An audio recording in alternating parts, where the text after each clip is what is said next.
Cerita hari ini novel dosenku, suamiku.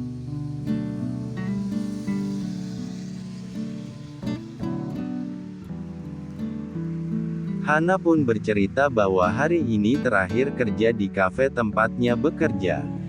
Pemilik kafe terlilit hutang dan tempat usaha di mana Hana bekerja saat ini sudah dijual untuk membayar hutang. Semua karyawan diberhentikan. Hana melamar kerja di beberapa tempat tapi tidak ada yang menerima dengan berbagai alasan. Oleh karena itu, Hana ingin minta tolong Audia untuk mencarikan kerja. Mungkin punya kenalan atau kalau tahu ada yang membuka lowongan pekerjaan. Hana ingin bisa tetap bekerja untuk memenuhi kebutuhan hidupnya dan tidak ingin membebani orang tuanya.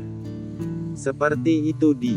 Maaf ngerepotin ya. Hana menutup ceritanya sambil mengusap matanya yang berembun, mau menangis tapi ditahan. Antara sedih curhat dengan kondisinya dan malu dilihat suami Audia. Gak apa-apa kok, jangan bersedih Han. Audia mendekati Hana berusaha menenangkan sahabatnya. Maaf Mbak, jika mau, bisa bekerja di tempat teman aku. Kebetulan aku punya kenalan yang lagi butuh orang. Gimana? Tawar Alvin. Mau Mas? Asal halal, aku mau, jawab Hana semangat. Seketika moodnya berubah cerah menghampiri hatinya yang tadinya mulai gelisah. Bentar ya Mbak, aku teleponkan. Jam makan siang, biasanya keluar. Nanti mbaknya biar bisa ketemu langsung, ucap Alvin. Lalu Alvin beranjak dari tempat duduk, lalu pindah di meja sebelah menelpon seseorang. Di, apa benar suamimu punya kenalan yang lagi butuh orang? Aku butuh banget, tanya Hana ke Audia sedikit ragu. Bukan tanpa alasan Hana menjadi ragu. Saat ini banyak pemilik usaha yang memperhatikan karyawan. Jika ada yang menawarkan pekerjaan biasa modus saja.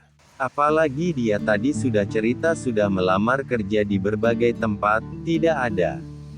Tenang aja, ada. Suamiku nggak mungkin bohong. Jika bohong, entar tak marahi deh, jawab Audia. Syukurlah kalau gitu, Di. Agak lega dengarnya. Audia pun melanjutkan dengan cerita yang lain, mengenang masa sekolah SMA dulu. Lagi mulai asyik canda tawa, Alvin menghampiri. Nunggu lama ya, ucap Alvin membuat istrinya dan Hana berhenti bercanda tawa. Ish, Mas Alvin. Kita kaget tahu, ucap Audia manja gemas. Bikin iri aja, canda Hana. Hana, Audia tampak malu. Mbak Hana bisa keluar saat ini kan? Temenku barusan bilang, bentar lagi keluar. Tanya Alvin.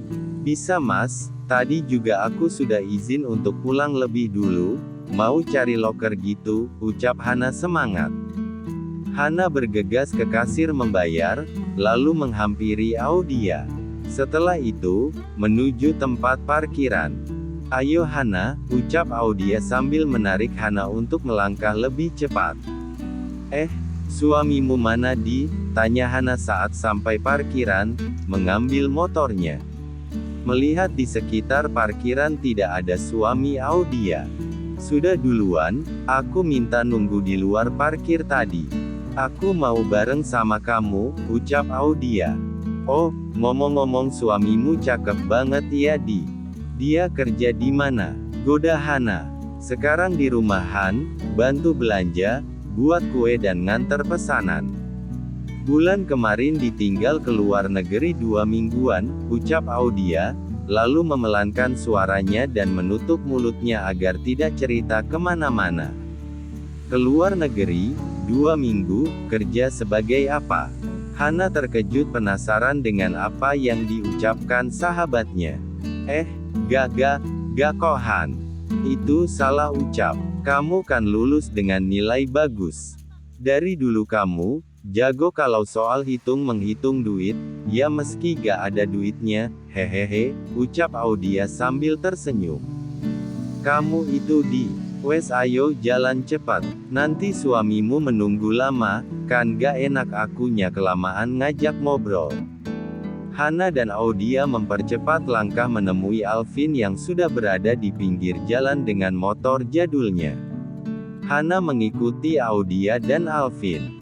Walau ada keraguan, Hana berharap dalam hati bisa dapat pekerjaan. Tibalah mereka di depan sebuah perusahaan besar skala internasional.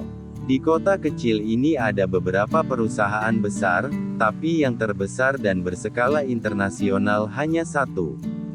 Ya, di mana Hana saat ini sedang menginjakkan kaki. Bukan lain perusahaan itu milik Alvin. Apakah suami Audia punya kenalan orang yang bekerja di sini? Yang bisa masuk perusahaan bukan sembarang orang, masa iya? Batin Hana.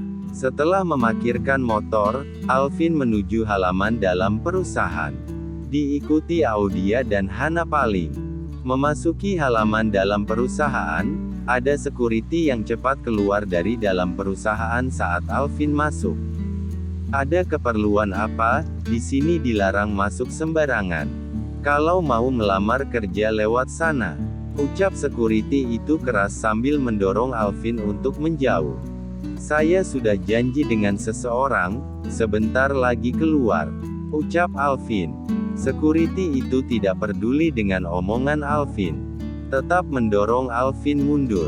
Melihat itu, Hana menjadi lebih pesimis. Audia istrinya ikutan merasa tidak enak. Audia menarik tangan Alvin. Mas Alvin, kok sekuritinya tidak ramah seperti itu, apa tidak tahu siapa masnya?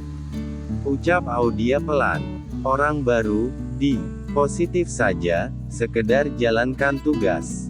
Jawab Alvin. Melihat Alvin yang didorong oleh security itu, Hana semakin tidak yakin, tidak berharap banyak. Terlihat dari gerak tubuh yang sudah seperti orang belum makan seharian. Ada apa Han? Lu makan ya, cari makan dulu yuk. Ucap Audia melihat Hana yang lemas. Gak aku udah makan kok. Cuma tiba-tiba lemes gini, entar baik kan kok. Alasan Hana. Mereka bertiga pun menunggu untuk beberapa saat. Alvin memandangi sekitar, teringat saat baru mendirikan perusahaan ini. Sekarang dipegang Bapak Bara, perkembangan sangat cepat sekali. Alvin mempercayakan pada Bara karena memang sudah tahu siapa Bara. Bara teman Alvin dari kecil. Mereka sangat klop, cocok, meski beda usia, Bara lebih tua 2 tahun dari Alvin.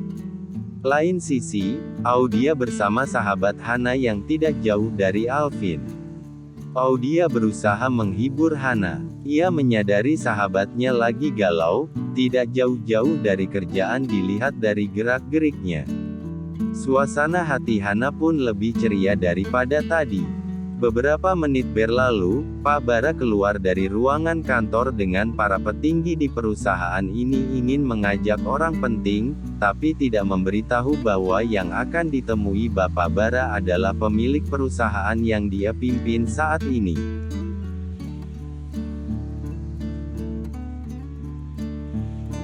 Jangan lupa subscribe ya, supaya bisa mengikuti cerita selanjutnya.